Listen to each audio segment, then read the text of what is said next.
Well, congratulations, obviously, the underdog going in and, for kind of a friendly environment. I want to know who won some money on me, and I was plus 500 when this started. Sorry, guys. What does it feel like? I mean, you're trying to prove that you belong at welterweight and that it's your weight class. What does a win like that mean? I mean, it's not. I don't really care about proving to anybody else, man. This is all about me. This is my. I don't know anybody. I've been doing this for 12 years. This is my 56th fight, pro and amateur. I don't need to prove anything to anybody. I do this for me, my team, my family, and I wish I had some cool like call out or something like that. But this fight was all about proving that I could be at 170. And, I told you earlier in the week we talked, I said, man, I feel like more of an athlete here. I feel I'm not like overly strong in the weight class, but my cardio is good. And I think my speed, I was fast at 55. And whenever I was out there, he couldn't find me. I was too fast. My feet are too good for him. And everything I threw seemed to land. You know what I mean? So a win over Warley, I think, says a lot. He's never been finished. First of all, he holds a finish win over Colby Covington. You know what I mean? He's got some legitimate wins. So, I think it tells everybody if they need the reassurance that I belong here. I think it definitely showed that. How about in terms of the strength and the power? I mean, do you find that problematic? He's not the biggest guy in the division, but he is a strong guy. He's not small. Yeah. I mean, I think everybody's gonna have different puzzles. For me, I'm a brainiac with this stuff. I'm very cerebral, and this puzzle was all about, the initial thing was like getting through the first round, and I didn't just get through it. I whooped his ass in the first round. You know what I mean? And I'm not trying to throw shade at him, but I felt like I dominated the first round. And even it's always hard when we're watching. Like, you guys see a different fight than I do because I'm in the fight. So I don't know if I felt like I won the round. Is that safe to say? Okay, so I felt like I won the round, but. For me, it was about getting to round 2 because statistically he just slows big time, and I was tired for sure because I was pushing a good pace. But I can fight tired, and I think that's where the key at welterweight is going to be for me is the speed and the cardio advantage, and I found my swag out there. My coach Mark, he's telling me you got to find your swag. You got to start talking. You got to talk them shit. And I've done it before, and I just seem to fight better than I do. And I don't know if you guys could hear me, but I was saying some pretty. What were you saying? I called him a pussy a couple times. Told him he didn't have no power when he kicked me. It's not about him. He's not a pussy. He's really good. He's tough. But it's about me. You know what I mean? It's about finding my flow, finding my swag out there. And getting in a groove, and I think I did a really good job of that, doing that early tonight. And I wanted to bully the bully. He's a bully. He's really good at that, so I wanted to go after him early.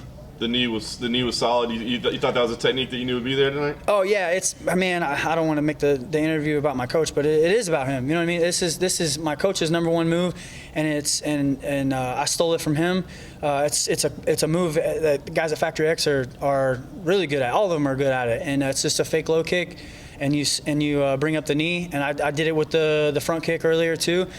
It's just something that we do, and I knew it would be there because he bites. He's an emotional guy, and if you can get him, that's why at the beginning of round 2 he started calling me a pussy and coming at me, and I was like, man, as soon as he did that, I was like, I got you, because you were already tired, and I got you where I wanted you. I wanted you emotional. I wanted you biting on everything.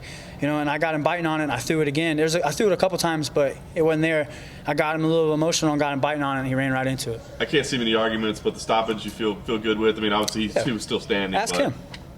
Don't ask me. Ask him. You know what I mean? He didn't argue it.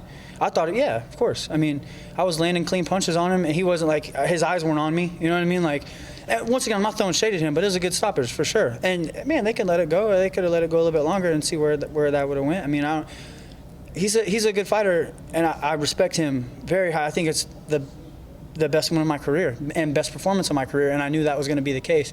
But I think that was a fine stoppage. Yeah, and last thing for me, you talked about the move to welterweight being a lot about happiness. You know what I mean? So, are you happy? You're going to take some time off to be happy?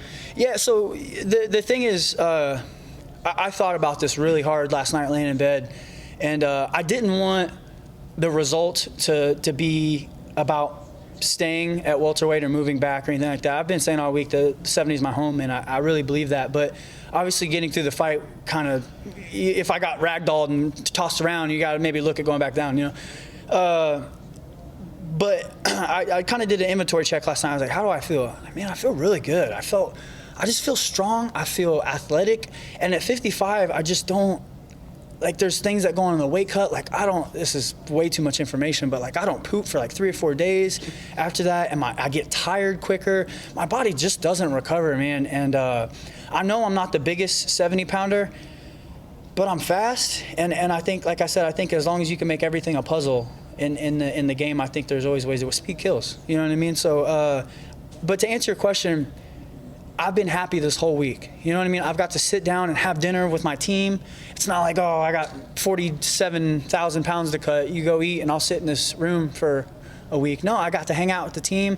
I got to walk around. I got to enjoy a coffee. I had an energy drink at one point. You know what I mean? Like, I had to have a good quality of life. And it was, for me, that's what it is, you know, and not even this week, but leading up to it the past couple months. You know, I've got to go out to eat with my family, take them to nice dinners when I'm in town for a couple days, you know what I mean? So that's what it's all about to me, and I really thought about that long, hard last night, and I'm happy, you know what I mean? My quality of life is so much better, and then the only thing left was the performance, and I think I proved tonight that I belong at 170.